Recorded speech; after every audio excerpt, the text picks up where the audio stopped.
Trevor Turner, Public Policy Director for the Minnesota Council on Disability, interviews Brittany Wilson about her reaction to the Governor Walz budget engagement event, Disabilities Communities, on March 25th, 2021.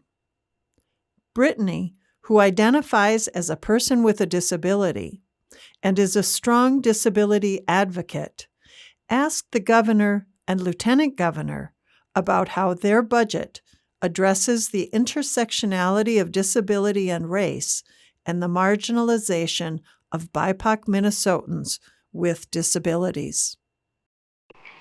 Hello, everyone. My name is Trevor Turner, and I am the Public Policy Director for the Minnesota Council on Disability. I'm a white man with blue eyes and blonde hair, and I'm wearing a black sweater. I use he, him pronouns. And today, I am here with Brittany Wilson. Brittany, will you go ahead and introduce yourself? Yes, absolutely. So happy to be here with you today, Trevor. Hey, everyone. My name is Brittany Wilson. I am a Black and brown woman. I'm sitting in my wheelchair in my room wearing a purple shirt that says disabled, not disposable. And I've got long, curly black hair. My pronouns are she, her. Thank you so much, Brittany, and we're very happy to have you here. And the reason you're here is because a couple weeks ago, we had a budget engagement event with the governor and lieutenant governor. It was a town hall style event where the governor asked questions that were submitted by the disability community. And you actually asked one of the questions. And so the question that you asked was, how is your administration working to ensure that systems and social change align with racial and disability justice, focusing on equity for Black, Indigenous, and people of color with disabilities? And then you talked a lot about the intersectionality of race and disability, or identity and disability. Why did you choose to ask that question?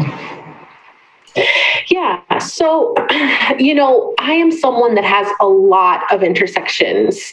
I am a disabled, queer woman of color. And so, I view life through that lens. I feel that it's really important to continually bring up the intersectionality, especially disability, because oftentimes it gets erased and we get forgotten about and invisibilized. And the truth is that if we aren't taking a look at disability in every single facet of the work that we do, then we're really missing the bigger picture. And we're inevitably not going to be lifting up those that are most in need. And so that is why I chose to ask that question. Well, it's a great question, and I appreciate it. As a gay man who's disabled himself, I definitely understand the intersectionality of identity, and I think it's a really great question. And I'm happy that we got responses from the governor and lieutenant governor. And I'll read a quote from the governor. He said, in your response to your question, he said, I think in Minnesota, it's only been in recent years that we've been able to name exactly what you mentioned, which is ableism and systems of oppression and intersectionality. Whether it's historic, systemic racism, or white supremacy that masquerades as policy in some cases, or even the idea that an inequity to the system is set up, and when something like COVID happens, it becomes exacerbated. And then he goes on to talk about, the decision, how it's important that the policy-making decision table has to be full and that everyone has to be included, including people with disabilities. Talked about how he's addressing inequities in vaccine distribution. And he said that, your expectations are pretty clear talking about you, and then you stated it. And then too often the voices of people with disabilities are overlooked. What did you think of that response from the governor? Yeah, I really appreciated the governor's response. I thought that it was well thought out and well articulated. I feel that the governor definitely understands that ableism is an issue in our society and in Minnesota. And so I think that he did hit the nail on the head with that. But with that also being said, I think, yes, it's important to name things, but we have to have action behind it. And so that's really what I am looking forward to seeing from the governor. And that's what really matters to me, because we can talk about ableism all day, but until we address the ableism that's in our laws, the ableism that lives in our hearts, in our minds, in our society, then does it really matter to be able to say, oh, that's ableism? Exactly. 100% agree with that. And I am appreciative the governor is willing to at least address it and to take it on and admit his own biases and ableism, and that he's working to change that. And then the lieutenant governor also responded, and she talked about how in their budget proposal there are several areas that they focused on in equity in education and in small businesses, and also working on things with the Department of Corrections and looking at the Healthy Start Act, and also talked about what the budget does for housing. What did you think of the lieutenant governor's initial response to you?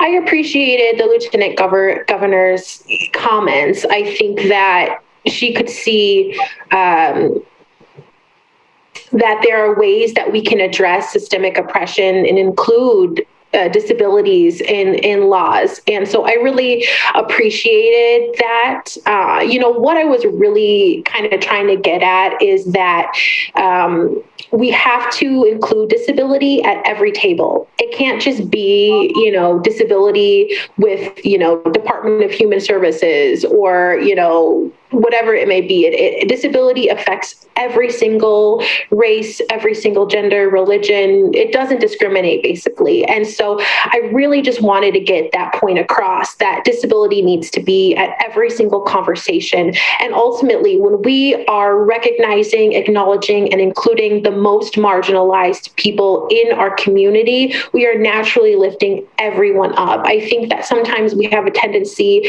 to kind of start from the top and think that things will just trickle down, that trickle down effect. But I think that, as the governor said, COVID has shown a light on the inequities. And so I think we need to always be going to the most in need, the most that need help, and the most that are marginalized. We need to start there. If we start at that floor, we start at that bottom of the ladder, so to speak, the rest will naturally be uplifted. And so that's really what I was trying to kind of make a point about.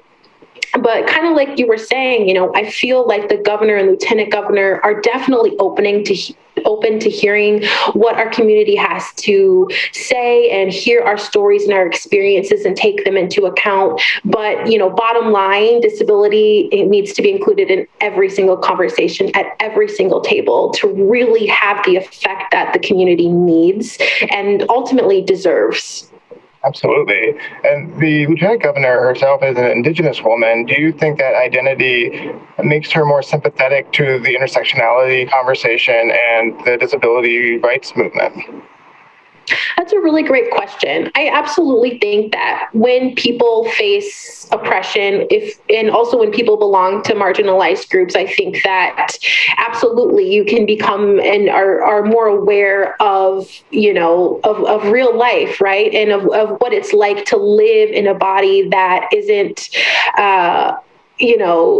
always seen as something that's positive or isn't always accepted in the community. And so I think that definitely gives her a special insight. I don't know if I'd go as far to say that it gives her an insight into disability, but I would say that yes, that can help provide, some of that empathy and can provide that lens, so to speak, to understand that this oppression and marginalization happens. Absolutely. And one kind of fun moment during this engagement event, the lieutenant governor actually turned the tables and asked you a question.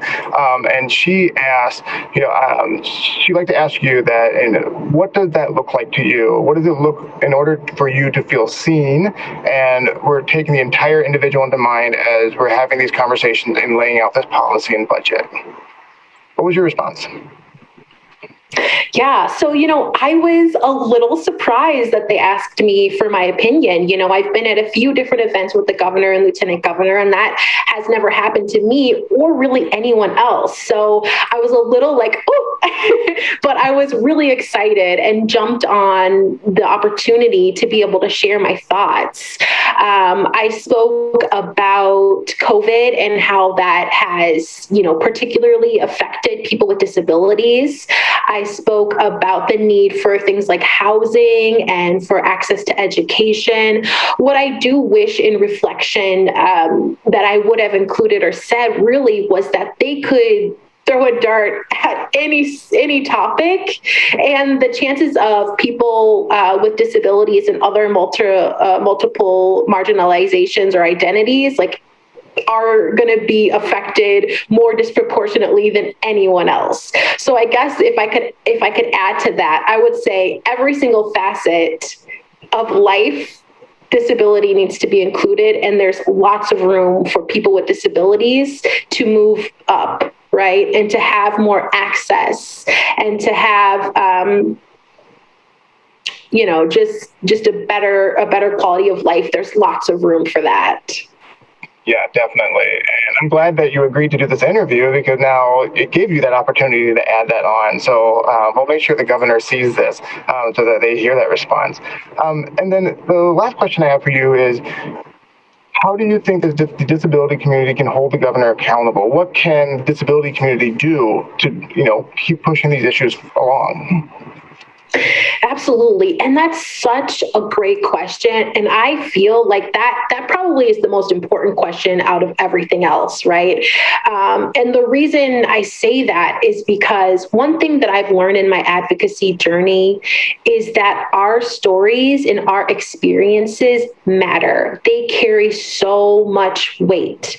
And so what I really feel like we can do is share our stories, keep that pressure on. If you are someone that's watching this and you feel like, there's certain aspects of your life and with disability that aren't being seen and you're not feeling heard, then, share your story and get it out there and talk to other people in the community. I always make myself available to other people in the community, so feel free to contact me even, but the power in our story is so real. And if we're experiencing, a system of oppression or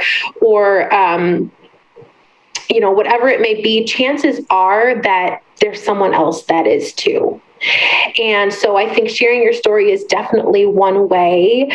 Going to events like this is also really important because you're seeing, the people in power's reactions and their answers to really important and critical questions.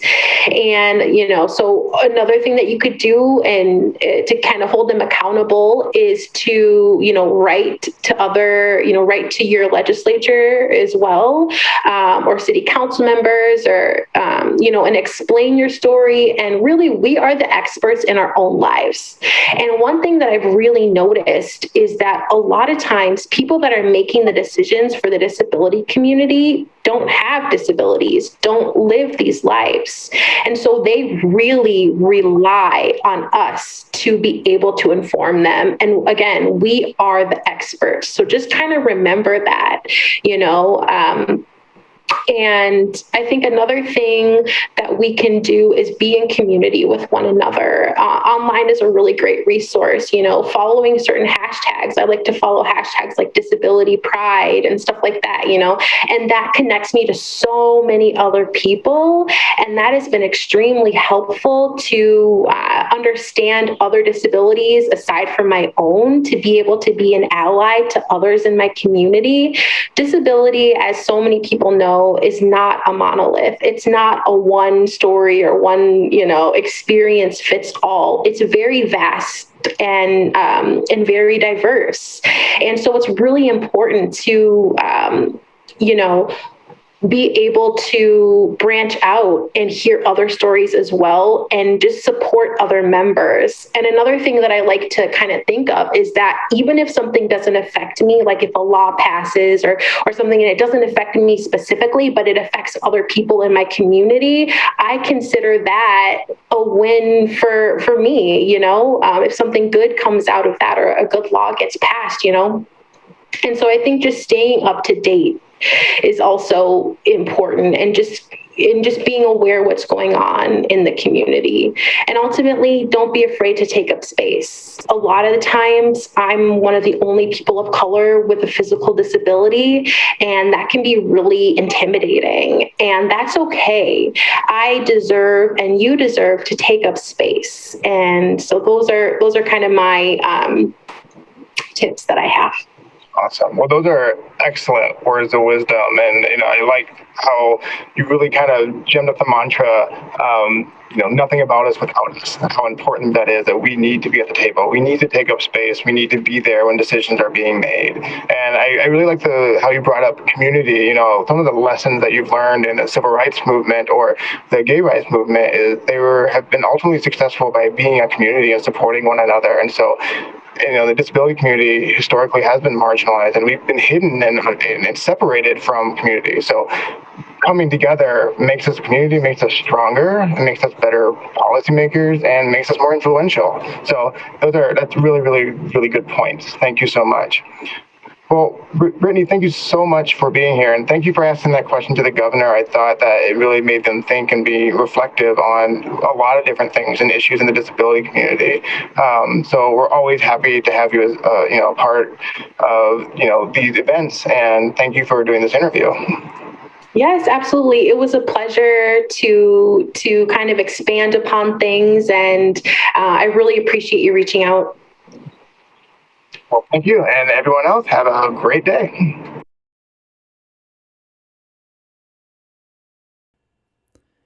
White text on a black background. Minnesota Council on Disability 2021 Legislative Forum. Centered on the screen is a white square with the state logo, a blue M, green N. Minnesota Council on Disability. Underneath the white square, we have white text on a black background. For more information about the MCD Public Policy Program, contact trevor.turner@state.mn.us.